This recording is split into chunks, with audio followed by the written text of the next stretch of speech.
Hello అండి, ముందుగా అందరికీ నాకు స్వయం సమాచారం ఛానల్ కి స్వాగతం. ఈ రోజు మన వీడియోలో అంటే భగవద్గీత పారాయణంలో దివ్యయోగం అంటే 4వ అధ్యాయంలో వచ్చేసి మనం 5వ శ్లోకాన్ని అయితే ఈ రోజు చెప్పుకోవాలండి. ఇంతకు ముందు 4వ శ్లోకంలో అయితే భగవంతుని యొక్క పరిచయం గురించి అర్జున ఉవాచ అయింది. అంటే అర్జునుడు ఇక్కడ మానవుల పరంగా తన ప్రశ్ననైతే వ్యక్తపరిచాడు, నీ గురించి చెప్పమని.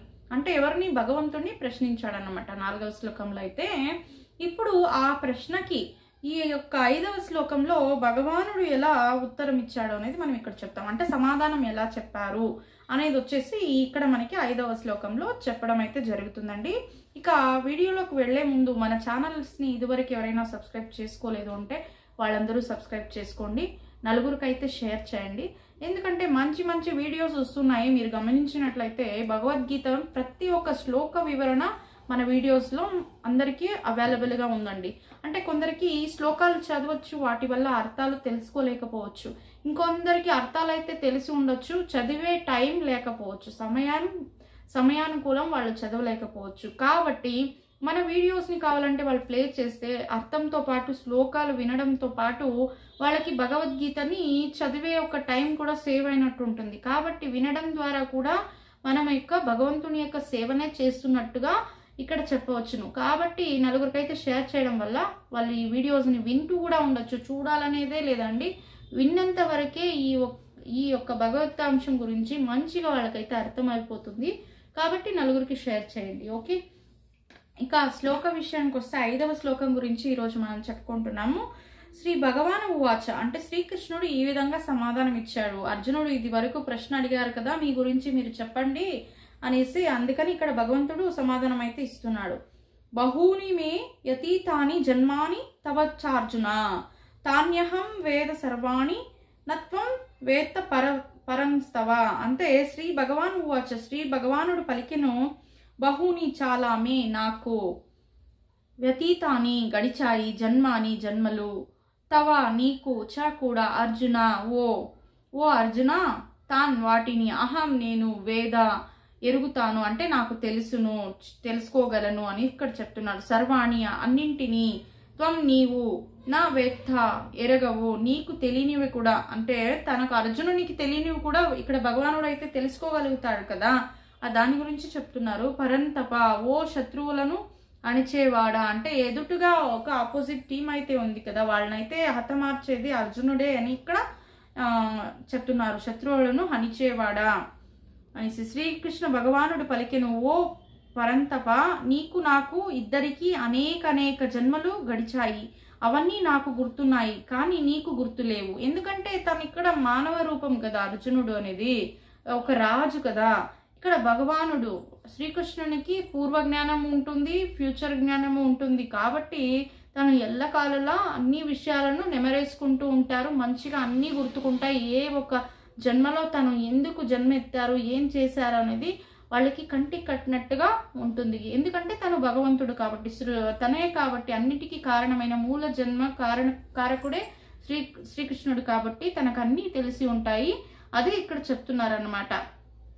అవన్నీ నాకు గుర్తున్నాయి కానీ నీకే గుర్తులేవు అనేసి ఇక్కడ అర్జునుడితో చెప్తున్నారన్నమాట. భాష్యము: భగవంతుని అనేక అవతారాలను గురించిన సమాచారము మనకు బ్రహ్మ సంహితలో అంటే 5:33 శ్లోకాల్లో లభిస్తున్నది.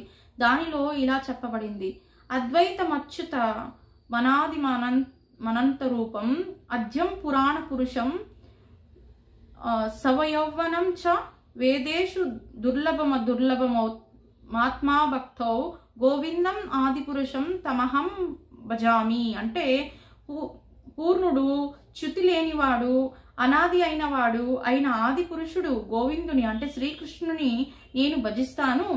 అనంత రూపాలలోకి విస్తరించిన అతడు అదే ఆది అయినవాడు, పురాతనమైనవాడు, సర్వదా యవ్వనునిగా గోచరించేవాడు అయి ఉంటాడు. అటువంటి నిత్యమైన ఆనందపూర్ణమైన సర్వజ్ఞాని అయిన భగవద్రూపాలు సాధారణంగా గొప్ప వేద పండితులకు కూడా తెలియకపోయినా విశుద్ధ భక్తులకు సర్వదా ప్రకటమవుతాయి. అంటే తను ఏ యొక్క జన్మ తాళినా యవ్వనంగా కనిపించేవాడు, చాలా అందంగా అంటే అనంత రూపాలలో కూడా తను విస్తరించి ఉన్నాడు. తనే ఆది పురుషుడు, ఆది అయినవాడు. అంటే స్టార్టింగ్ పాయింటే తను. అంటే ఇక్కడ భగవానుడు, ఆది భగవానుడు అని చెప్తున్నాడు. పురాతనమైన వాడు, చాలా పాత అయినవాడు కూడా తనే. సర్వదా నవ యవ్వనంగా, అంటే ఎప్పుడు చూసినా కళకళలాడుతూ ఆ నవ యవ్వన తేజస్సు అనేది అలాగే ఉక్కి పడుతూ ఉండేది. అంటే మనకి గోచరిస్తూ అంటే కనిపించేదన్నమాట. ఇలాంటివి గొప్ప గొప్ప పండితులకు, వేద పండితులకు తెలియకపోయినా విశుద్ధ భక్తులకు సర్వదా ప్రకటమవుతాయి. బ్రహ్మ సంహితిలో 5:39 శ్లోకంలో ఇది కూడా చెప్పబడింది. అంటే భగవంతుని గురించి ఎలా చెప్పబడ్డారో చూద్దాం అన్నమాట. ఇక్కడ రామాది మూర్తిషు కళాని ఏనః తిష్టన్ నానావతార మకురోద్భవనేషు కిస్తు కృష్ణ స్వయం సమభవస్థరమః పుమాన్యో గోవిందం ఆదిపురుషం తమహం భజామి. రామ నృసింహాది పలు అవతారాలలో, ఇతర అనేకమైన అంశావతారాలలో సర్వదా నిలిచి ఉన్నప్పటికీ శ్రీకృష్ణునిగా తెలియబడే స్వయం భగవానుడు స్వయంగా కూడా అవతరించేవాడు అయిన ఆదిపురుషుడు గోవిందుడు శ్రీకృష్ణుడు నేను భజిస్తాను. అంటే భగవంతుడు అద్వితీయుడైన అసంఖ్యాక రూపాలలోకి స్వయంగా ప్రకటమవుతాడని వేదాలలో కూడా చెప్పబడింది. అతడు రంగులు మార్చినా ఒక్కటిగానే ఉండే వైడూర్యమణి వంటివాడు. ఆ నానా రూపాలు కేవలము విశుద్ధ భక్తులకే అర్థమవుతాయి, కానీ కేవలము వేదాధ్యాయమునుచే కాదు. వేదేషు దుర్లభం అదుర్లభం ఆత్మభక్తో. అంటే అర్జునుని వంటి భక్తులకు, భగవంతుని నిత్య సహచరులకు భగవంతుడు ఎప్పుడు అవతరించినా వివిధ స్థాయిలలో అతనిని సేవించడానికి ఆ అనుయాయ భక్తులు కూడా అవతరిస్తారు. అర్జునుడు అటువంటి భక్తులలో ఒకడు. అంటే ఇక్కడ భగవంతుడు పుట్టాడంటే, ఒక అవతారం ఎత్తాడంటే తను ప్రీతికరంగా చూసుకొని భక్తుడు కూడా జన్మనెత్తుతాడు అని ఇక్కడ చెప్పారు. అలాగే అర్జునుడు కూడా అలాంటి ఒక భక్తుడని ఇక్కడ చెప్తున్నారు. విశుద్ధ భక్తులకు మాత్రమే తన గురించి బాగా అంటే ఇలాంటి జన్మలు ఉన్నాయి, తను మళ్ళీ ఏదే ఒక రూపం ఎత్తినా తను ఒకే వైడూర్యం మణి వంటి వాడు. అంటే వైడూర్యం ఎంత గొప్పగా ఉంటుందండి, మనకి చూస్తుంటేనే మిరిమిట్లు గొలిపే మెరుపు, అదే విధంగా ఆకర్షణ, తన యొక్క రంగు ఎంత గొప్పగా అనిపిస్తుంటుంది. ఇక్కడ కేవలం తను వేషధారణ లాంటి అవతారాల పురుషుడు అంతే, కానీ ఎలాంటి సిచ్యువేషన్లో అయినా తను భగవంతుడే, ఆదియుడే, అంటే పురాతనీయుడే, తనే పాతైనవాడు, తనే ఫస్ట్ అని ఇక్కడ చెప్పడం అయితే జరిగిందండి. కోట్లాది సంవత్సరాల క్రిందట శ్రీకృష్ణ భగవానుడు భగవద్గీతను సూర్యదేవుడైన వివస్వానునికి చెప్పినప్పుడు అర్జునుడు కూడా భిన్న స్థాయిలో నిలిచి ఉన్నాడని ఈ శ్లోకంలో అర్థమవుతున్నది కదా. ఇక్కడ ఏంటంటే భగవంతుడు అనేక జన్మలు ఎత్తాడని ఇక్కడ చెప్పడం జరిగింది. తర్వాత మనం భగవద్గీత గురించి చెప్పుకున్నట్లయితే సూర్యదేవునికి వివస్వానునిగా ఉన్నప్పుడు ఈ భగవద్గీత గురించి స్వతహా శ్రీకృష్ణుడు ఉపదేశించాడని మనం ఇంతకు ముందు శ్లోకంలో అయితే చెప్పుకున్నాం. అలాంటప్పుడు ఇప్పుడు మనం చెప్పుకున్న విధానంగా భగవంతుడు జన్మనెత్తినప్పుడు భక్తుడు కూడా జన్మనెత్తాడు. అంటే ఏదో ఒక రూపంలో భిన్న స్థాయిలో అర్జునుడు అక్కడ నిలిచి ఉన్నాడని ఈ శ్లోకంలో మనం అర్థం చేసుకోవాలన్నమాట. కానీ అర్జునునికి భగవంతునికి తేడా ఏమిటంటే భగవంతునికి ఆ సంఘటన గుర్తున్నది, కాగా అర్జునునికి అది గుర్తులేదు. ఎందుకంటే భగవంతునికి అన్ని గుర్తుంటాయి కదండి. అంశ అయిన జీవునికి భగవంతునికి తేడా ఇదే. అర్జునుడు ఇక్కడ శత్రువులను అణచగలిగే మహావీరునిగా సంబోధించబడిన తన గత జన్మలలో జరిగిన విషయాలను గుర్తు చేసుకోలేకపోయాడు. అందుకే జీవుడు లౌకిక పరిగణనలో ఎంత గొప్పవాడైనా ఏనాడు భగవంతునికి సమానుడు కాలేడు, ఖచ్చితంగా కాలేడండి. ఎందుకంటే భగవంతునికి పూర్వజన్మలో తను ఎందుకు జన్మించాడో తెలుసు, ఎలాంటి ఒక మంచి కార్యాలకి తను అంటే తన జన్మ తాళాడు అనేది తనకి మంచిగా గుర్తుంటుంది. మానవులైన మనలందరికీ గుర్తుండదు. అలాగే ఇక్కడ అర్జునుడు కూడా కేవలం వాళ్ళ యొక్క హతాన్ని చూడడానికి, అంటే ఇక్కడ యుద్ధం చేయడం కోసమే తను జన్మనెత్తాడని, తనకి పూర్వజన్మ అంతా ఏమీ గుర్తు ఉండదని ఇక్కడ చెప్పడం జరిగిందండి. లౌకిక పరిగణనలో అంటే చాలా గొప్పవాడైనటువంటి వాడే అర్జునుడు. అన్ని విద్యలు తెలుసు, రాజనీతి పద్ధతులన్నీ తెలుసు, ఎలా యుద్ధం చేయాలో తెలుసు, ఎదుటి వారిని ఎలా గౌరవించాలో తెలుసు, శ్రీకృష్ణుని ఎడల ఎంత భక్తిని ప్రదర్శించాలో అది కూడా తెలుసు. కాకపోతే తన పూర్వజన్మ సుకృతం మాత్రం తనకి ఎరిగే జ్ఞానం అయితే లేదు. ఎందుకంటే అతను ఇక్కడ ఒక మానవ జన్మ, రాజజన్మ. ఇక్కడ భగవంతునికి జీవునికి గల వ్యత్యాసం ఇదే అని ఇక్కడ స్పష్టంగా చెప్పడం అయితే జరిగింది. అర్జునుడు ఇక్కడ శత్రువులను అణర్చగలిగే మహావీరుడుగా సంబోధించబడిన తన గత జన్మలలో జరిగిన విషయాలను గుర్తు తెచ్చుకోలేకపోయాడు. అందుకే జీవుడు లౌకిక పరిగణలో ఎంత గొప్పవాడైనా ఏనాడు భగవంతునికి సమానుడు కాలేడు. భగవంతుని నిత్య సహచరుడైన వాడు నిశ్చయంగా ముక్త పురుషుడే అయినా భగవంతునికి సమానుడు కాబోడు.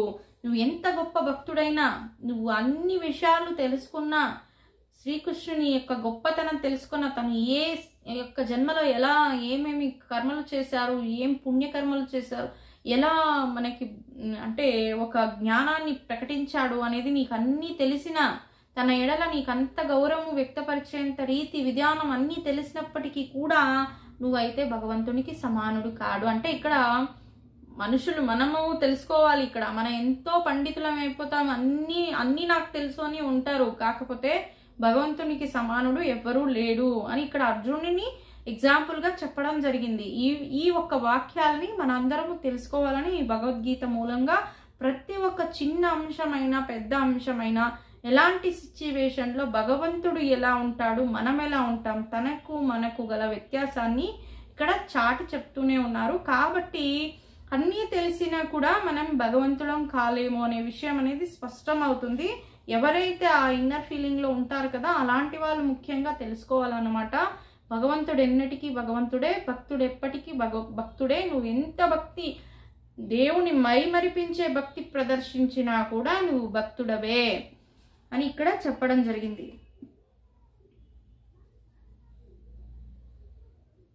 అలాగే భగవంతుడు బ్రహ్మ సంహితితో చ్యుతిలేని వాడుగా అంటే అచ్యుతుడు వర్ణించబడ్డాడు. అంటే అతడు భౌతిక సంపర్కంలో ఉన్నప్పటికీ తనను తాను ఏనాడు మరచిపోడు. అందుకే జీవుడు అర్జునిలాగా ముక్తుడైన భగవంతుడు జీవుడు అన్ని విధాలుగా ఏనాడు సములు కారు. అర్జునుడు భగవద్భక్తుడయ్యేనా ఒకే ఒకప్పుడు భగవంతుని స్వభావాన్ని మర్చిపోతాడు. అయినా దివ్యకరణ ద్వారా అతడు భగవంతుని చ్యుతిలేని స్థితిని శీఘ్రమే అర్థం చేసుకోగలుగుతాడు. కాగా ఆ భక్తుడు లేదా దానవుడు ఈ దివ్య స్వభావాన్ని అర్థం చేసుకోలేడు. తత్ఫలితంగా ఈ గీతోపదేశాలు దానవ భుక్తికి అర్థం కావు. కోట్లాది సంవత్సరాల క్రిందట చేసిన కార్యాలను శ్రీకృష్ణుడు గుర్తు పెట్టుకున్నాడు. కానీ కృష్ణార్జునులు ఇద్దరూ నిత్య స్వభావము కలవారే అయినా అర్జునుడు తన గుర్తు పెట్టుకోలేడు, అవన్నీ గుర్తు పెట్టుకోలేకపోయాడు. దేహ మార్పు కారణంగా జీవుడు ప్రతిదీ మరచిపోతాడని, కానీ తన సచ్చిదానంద విగ్రహాన్ని మార్చని కారణంగా భగవంతుడు అంతా గుర్తు పెట్టుకుంటాడని కూడా ఇక్కడ మనము గమనించాలి. అతడు అద్వైతుడు అంటే తన దేహానికి తనకు భేదం లేనివాడు. అతని సంబంధంలో ప్రతిదీ ఆధ్యాత్మికమే కాగా బద్ధజీవుడు తన భౌతిక దేహానికి భిన్నంగా ఉంటాడు. భగవంతుని దేహము ఆత్మ సమానమైన కారణంగా భౌతిక స్థితి అవతరించినప్పటికీ అతని స్థితి బద్ధజీవుని స్థితికి సర్వదా భిన్నంగా ఉంటుంది.